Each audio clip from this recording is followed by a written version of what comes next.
All right, fifth graders, this is Miss Yao, and we're going to be taking a look at lesson 7.7, which is multiplying mixed fractions by mixed fractions. All right, here we go. So we have 1 2/3 times 3 2/5. And something I'm noticing about both is that these both have whole numbers and fractions, which means that they are mixed numbers. So the first thing that I'm going to do is I'm going to change these mixed numbers into improper fractions. Let's start with 1 2/3. So I know Miss Jenkins has taught you the backwards C. So we're going to do 3 times 1 plus 2. 3 times 1 is 3, plus 2 is 5. So now my new fraction is 5/3. Same thing with 3 2/5. 5 times 3 plus 2. 5 times 3 plus 2. 5 times 3 is 15. Plus 2 is 17. So now my new fraction is 17/5. Now I'm still multiplying. Okay, so now I know that when I multiply across. So I'm going to multiply 5 times 17 first. Okay, I'm going to write this off to the side. And you're also welcome to have like whatever workspace you need, whatever works for you. All right, I'm going to check my multiplication chart. 7 times 5, 5, 10, 15, 20, 25, 30, 35. Okay, now I have 5 times 1 plus 3 would give me 8. So now I have my numerator as 85. Okay, on my denominator, I'm multiplying 3 times 5. 3 times 5 is, I'm going to check my chart, 15. Okay, now there's a couple things I need to do. First, I need to simplify, obviously. Second, because my numerator, 85, is bigger than my denominator, 15, I know this is improper. So I have to change it. This is bigger than a whole. So I have to change it back to a mixed number. I think first I'm going to simplify because I don't know my 15's facts as well as you guys do.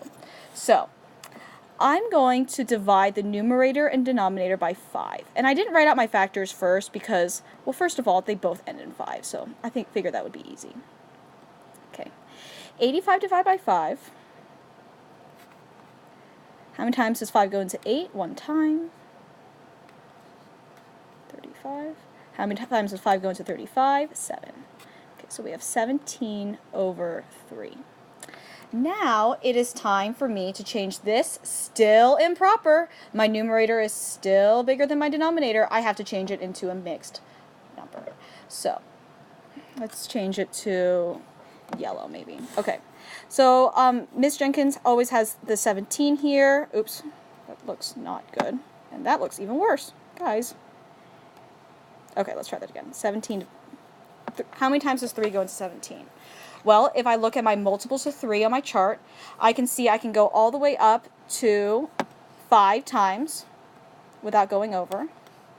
I have 2 remaining. So 5 2/3 is my final answer.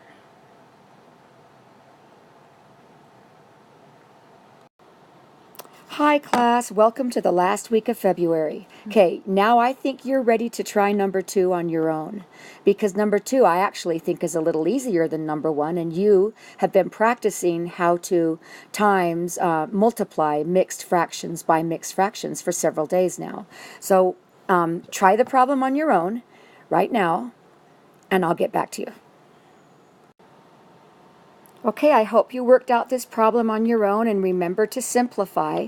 So I'm going to do the same thing that Miss Yao did, kind of use a backward C. 4 times 3 plus 3. So 4 times 3 is 12 plus 3, 15/4, right? We put it over the denominator that's already there. Times, start at the bottom like a C, 2 times 2 plus 1. 2 times 2 is what? 4 plus 1, 5/2. 5 halves. Okay, now we can just multiply straight across. 15 times 5. You can look on your multiplication chart. Most of you know that you don't even have to do 15 times 5 on paper. You just know your 15s. 15 times 5 is 75. And you looked on your charts and saw that as a multiple of 5, and 4 times 2 is 8. Now I have a problem because that's an improper fraction. I have to probably divide the numerator because it's higher by the denominator. So in that case, I just simply do long division. I go like this, 8 into 75, and I look at my multiplication table again. Look at my chart, you did, and you saw that 8 times 9 is 72. So 72 is not higher than 75. 75 is not a multiple of 8, but 72 is. 9 times 8 is 72. Remainder of 3, what do we do with that? That becomes 3/8. So our answer is 9 3/8. Let me make that a little clearer. And I hope you got that for your answer, 9 3/8. And can 3/8 be reduced or simplified? No, because there are no multiples of 8 and 3. So we're done. All right, let's take a look at number 3. You have 1 1/7 times 1 3/4. Take a moment now and do this on your own, and we will get back to you with the correct answer. All right, so let's see what you got. So we have 1 1/7 times 1 3/4. So the first thing I'm going to do is I'm going to change these into improper fractions. So 7 times 1 plus 1. 7 times 1 is 7, plus 1 is 8. Ooh, almost messed up there. 8 sevenths. 4 times 1 plus 3. 4 times 1 is 4, plus 3 is 7. Fourths. Okay. Now, I'm going to multiply across, of course. 8 times 7, I'm going to check my chart. I have 56. 7 times 4, I'm going to check my chart. Now I have 28. Now, there's a couple of things that I'm noticing. Number one, just like before, this is an improper fraction. The numerator is bigger than the denominator, meaning it is bigger than one whole. So my number better have a whole number and maybe a fraction if I have something left over. The second thing is I'm noticing that 6 and 8 are both even, so I can definitely simplify. I'm going to simplify first because dividing by 28 sounds a little hard right now. It's up to you though. You could have divided first. Okay, so I'm going to write out my factors of 56 and my factors of 28. I'm going to start with 28. 1 times 28, 2 times 14, 3 doesn't work, 4 on my multiplication chart tells me times 7. I'm checking 5s, there's nothing there. Checking 6s, there's nothing there. Okay, 56. 1 times 56. This one's tricky. 2 times 28. I wonder if you got that. Okay, you might have had to do 56 divided by 2. Okay. 3, I'm checking my chart. No. 4, yes, times 14. 5, 6, 7 times 8. And then this inverse, which is 8 times 7. Okay. Now, the biggest one that I see that we have in common, well, let's circle all the ones that we have in common. Okay. We have 1 in common, but that's not the biggest one. 2 in common. 4 in common. 7 in common. But we also have 28. Oh, we have 14 in common. Oh my gosh, guys. And 28.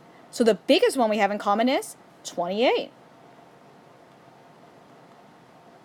Oh my gosh. That's crazy.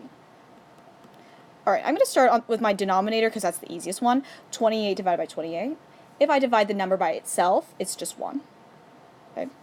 56 divided by 28. I feel like it's a double because this... Oh, yeah, Ms. Jenkins pointed this out. That's so real, okay? 2 times 28, that's the inverse. 2.